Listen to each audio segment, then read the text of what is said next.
오늘 우리에게 주시는 하나님의 말씀은 요한복음 3장 1절에서 5절 말씀입니다. 바리새인 중에 니고데모라 하는 사람이 있으니 유대인의 관원이라.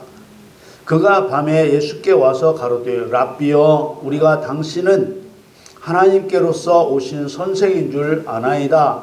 하나님이 함께 하시지 아니하시면 당신의 행하시는 이 표적을 아무라도 할 수 없음이니이다. 예수께서 대답하여 가라사대 진실로 진실로 내게 이르노니 사람이 거듭나지 아니하면 하나님 나라를 볼 수 없느니라. 니고데모가 가로되 사람이 늙으면 어떻게 날 수 있삼나이까? 두 번째 모태에 들어갔다가 날 수 있삼나이까? 예수께서 대답하시되 진실로 진실로 내게 이르노니 사람이 물과 성령으로 나지 아니하면 하나님 나라에 들어갈 수 없느니라. 아멘. 2026년 4월 5일 부활주일 예배에 저와 여러분에게 주시는 하나님의 말씀은 요한복음 3장 1절에서 5절 말씀으로 물과 성령으로 거듭난 자만 생명의 부활, 이러한 주제로 말씀을 증거하겠습니다. 사랑하는 성도 여러분, 오늘은 부활주일입니다.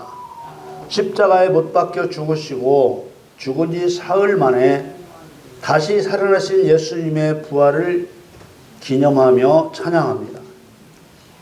하나님이신 예수님의 부활은 육신의 사람이 죽었다가 신령한 몸으로 다시 사는 하나님의 세계가 있다는 것을 보여줍니다.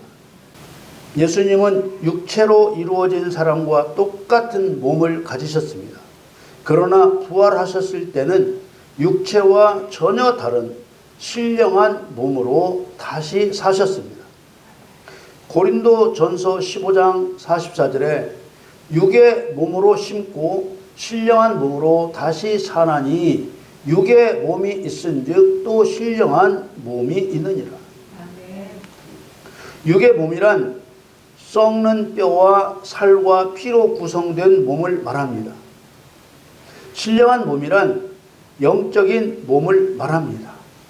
신령한 몸을 우리는 직접 본 적이 없지만 예수님의 행적을 보면 영에 속한 신령한 몸이 어떠한지 생각해 볼 수 있습니다. 누가복음 24장 39절에 내 손과 발을 보고 나인 줄 알라. 또 나를 만져보라. 영은 살과 뼈가 없으되 너희 보는 바와 같이 나는 있느니라. 제자들은 부활하신 주님을 배웠을 때 영으로 생각했습니다. 그래서 예수님은 나는 살과 뼈가 있다. 만져보라고 했습니다. 부활하신 살과 뼈는 썩지 않는 신령한 것입니다. 하나님이신 예수님은 죽을 수도 없고 또 죽일 수 있는 세력도 없습니다. 예수님은 창조자여서 사람이나 천사나 사단이 해칠 수 있는 분이 아닙니다. 그러므로 예수님의 십자가 죽음과 부활은 온전히 하나님의 계획 가운데 그리스도의 말씀을 믿는 사람에게 예수 그리스도가 하나님이심을 보여주기 위해 스스로 행하신 일입니다. 다시 말해서 예수님께서 어쩔 수 없이 죽은 것이 아니라 예수님의 목적을 이루기 위해 죽이도록 허용하셨다는 뜻입니다. 예수님께는 어쩔 수 없는 일이 일어나는 일은 없습니다. 그렇다면 예수님은 십자가의 죽음과 부활을 통해 믿는 사람들에게 무엇을 보여주려는 것일까요? 현재의 육체로 사는 모든 사람의 육체는 죽고 신령한 몸으로 다시 살아난다는 것을 가르쳐 줍니다. 예수님이 재림하시고 죽은 자들이 살아날 때 그때 살아있는 자도 신령한 몸으로 변화됩니다. 고린도전서 15장 51절 52절에 보면 보라 내가 너희에게 비밀을 말하노니 우리가 다 잠잘 것이 아니오 마지막 나팔의 순식간에 홀연히 다 변화하리니 나팔 소리가 나매 죽은 자들이 썩지 아니할 것으로 다시 살고 우리도 변화하리라. 변화한다는 말은 육의 몸이 신령한 몸으로 바뀐다는 말입니다. 죽고 썩을 몸이 죽지 않고 썩지 않을 몸으로 바뀌는 것입니다. 하나님 창조의 능력으로 바꾸시는 것입니다. 그런데 몸은 다 똑같이 신령한 몸으로 바뀌지만 천국과 지옥으로 갈라집니다. 요한복음 5장 29절 말씀을 보면 선한 일을 행한 자는 생명의 부활로 악한 일을 행한 자는 심판의 부활로 나오리라. 아멘. 여러분들 한번 읽겠습니다. 시작. 선한 일을 행하는 자는 생명의 부활로 악한 일을 행하는 자는 심판의 부활로 나오리라. 아멘.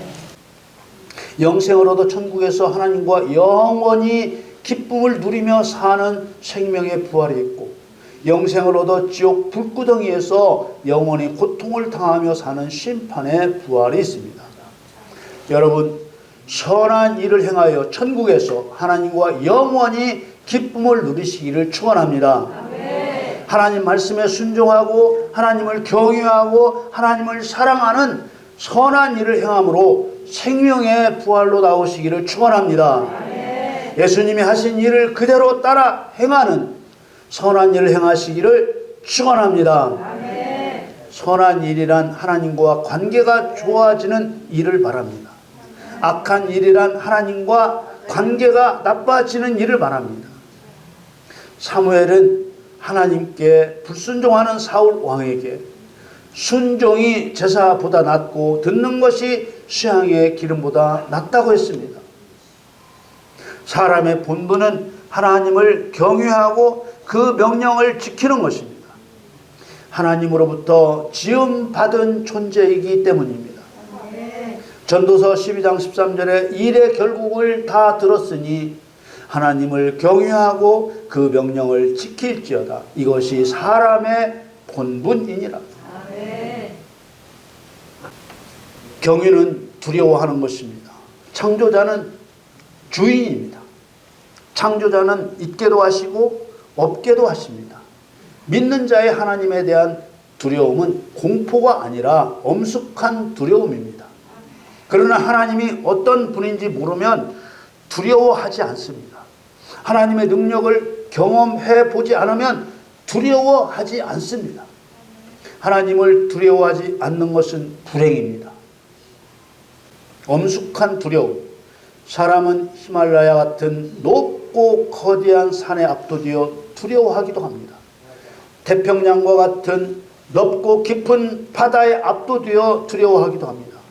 그러나 우주보다 크고 태평양보다 넓으신 하나님을 두려워하지 않는 사람이 많습니다. 하나님이 어떤 분인지 모르기 때문입니다. 모든 사람에게 하나님을 분명하게 알 수 있게 마치 홍해를 가르신 것처럼 강력한 능력으로 하나님을 나타내시면 두려워하지 않을 사람이 아무도 없을 것입니다. 그러나 하나님은 그런 방식으로 하나님을 두려워하게 하지 않습니다. 마가복음 1장 1절에 하나님의 아들 예수 그리스도의 복음의 시작이라. 복음은 회개를 전파함으로 시작됩니다. 마가복음 1장 4절 5절에 세례 요한이 이르러 광야에서 죄사함을 받게 하는 회개의 세례를 전파하니 온 유대 지방과 예루살렘 사람이 다 나아가 자기 죄를 자복하고 요단 강에서 그에게 세례를 받더라. 회개는 마음의 변화, 후회와 양심의 가책을 의미합니다. 그러므로 하나님에 관한 생각이 바뀌고 후회와 양심의 가책을 느껴야 회개할 수 있습니다. 회개는 하나님에 대한 마음의 변화, 자신을 만드신 창조주 하나님을 몰랐던 죄와 허물에 대한 후회와 양심의 가책입니다. 그러므로 회개의 세례는 단순히 죄를 씻어준다는 의미 정도가 아니라 하나님을 몰랐던 지금까지의 나는 죽었다고 선언하고 이제 하나님을 알게 된 내가 새롭게 태어났다고 믿는 것을 말합니다. 그래서 회개하고 세례받고 새 사람이 되는 것을 거듭남이라고 하는 것입니다. 이 거듭남을 일컬어 물로 거듭났다고도 하고 영적 죽음에서 살아났다고 해서 구원받았다고도 합니다. 또 하나님 앞에서 올바른 사람이 되었다고 해서 의인이라고도 합니다. 그런데 이제 금방 구원받은 사람이 아직 하나님 앞에서 올바른 일을 하지 않았기 때문에 의롭다 여김을 받았다, 의인으로 여김 받았다고 하는 것입니다. 그러니까 의인으로 여겨준다는 말은 아직 하나님 앞에서 올바른 일을 하지는 않았지만 앞으로 하나님 앞에서 올바른 일을 할 사람이야, 또 반드시 하나님 앞에서 올바른 일을 해야 할 사람이야, 올바른 일을 안 하면 안 된다는 뜻으로 의인으로 여김받았다고 하는 것입니다. 그런데 세례가 죄를 용서해 주는 회개의 세례만 있는 것이 아니고 또 하나의 세례를 통과해야 합니다. 그것이 성령 세례입니다. 마가복음 1장 8절에 나는 너희에게 물로 세례를 주었거니와 그는 성령으로 너희에게 세례를 주시리라. 물로 세례를 주는 것은 하나님을 몰랐던 지금까지의 나는 죽었다고 선언하고 이제 하나님을 알게 된 내가 새롭게 태어났다고 믿는 것을 말한다고 앞에서 말씀드렸습니다. 그런데 이 회개의 세례를 받은 사람은 성령으로 세례를 받아야 합니다. 어떤 세례든 세례는 죽고 다시 사는 것입니다. 일단 정리해 보겠습니다. 예수를 안 믿던 사람이 예수를 믿는다고 하면 회개하라고 가르쳐 줍니다. 무엇을 회개해야 할까요?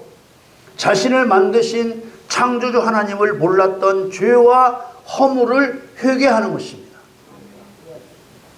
이런 사람은 물로 거듭난 사람, 구원받은 사람, 의인으로 여김받은 사람이라 부른다고 했습니다. 이런 사람은 반드시 성령으로 세례 받아야 합니다. 오늘 본문으로 삼은 요한복음 3장에 보니까 예수님께서 니고데모에게 사람이 물과 성령으로 나지 않으면 하나님 나라에 들어갈 수 없다고 하셨습니다. 이 말씀의 뜻은 예수님을 믿고 회개하고 구원을 받았어도, 물로 거듭났어도, 의인이라고 여김 받았어도 성령으로 거듭나지 않으면 하나님 나라에 들어갈 수 없다고 하신 것입니다. 성령 세례를 받았다, 성령으로 거듭났다는 말은 성령의 도움을 받아 영의 일을 하는 사람이 되었다는 말과 같습니다. 영의 일은 영적인 대상인 사탄, 마귀, 귀신에 대하여 영적인 능력으로 하는 일을 말합니다. 사람은 사람이라서 어떤 일을 영의 일이라고 하는지, 영의 일을 어떻게 하는지 영이 가르쳐 주지 않는 한 알 수 없습니다. 그래서 예수님께서는 나를 믿는 자는 나의 하는 일을 저도 할 것이요 또한 이보다 큰 것도 하리니 라고 하셨습니다. 곧 예수님이 하신 일이 곧 영의 일이요 성령의 능력 없이는 할 수 없는 일입니다. 그러므로 예수님이 하신 일을 사람이 하려면 성령의 도움을 받아야 합니다. 이렇게 성령의 도움을 받을 수 있는 사람이 되는 것을 일컬어 성령 세례를 받는다고 하는 것입니다. 예수님 재림하실 때 죽은 자는 신령한 몸으로 다시 살아나고 그때 살아있는 사람도 육의 몸이 신령한 몸으로 변합니다. 그때 선한 일을 행한 자는 영원한 천국에 들어가는 생명의 부활이 되고 악한 일을 행한 자는 지옥 형벌 심판의 부활이 됩니다. 예수님의 부활은 반드시 죽은 자의 부활이 있다는 것을 보증해 줍니다. 하나님이신 예수님이기 때문에 예수님만 부활하신 것이 아니라 죽을 수 없는 하나님께서 육신을 입고 오셔서 십자가에서 죽으시고 사흘 만에 부활하신 것은 반드시 죽고 반드시 다시 산다는 것을 믿을 수 있게 본을 보이신 것입니다. 마지막 부활 때 생명의 부활이 될 것인가 아니면 심판의 부활이 될 것인가는 행함의 결과입니다. 물로 세를 받았다면 그 사람은 물로 거듭난 사람이요 구원받은 사람이요 올바른 일을 행할 사람입니다. 예수님이 본을 보이신 대로 더러운 귀신을 쫓아내고 병을 고치고 약한 것을 고쳐 하나님이 계신다는 것을 증명하며 하나님 말씀에 순종하고 하나님을 경외하고 하나님을 사랑하고 있다면 그 사람은 선한 일을 행하여 생명의 부활로 나올 사람입니다. 여러분 모두 하나님 기뻐하시는 선한 일을 행하기를 예수님의 이름으로 축원합니다.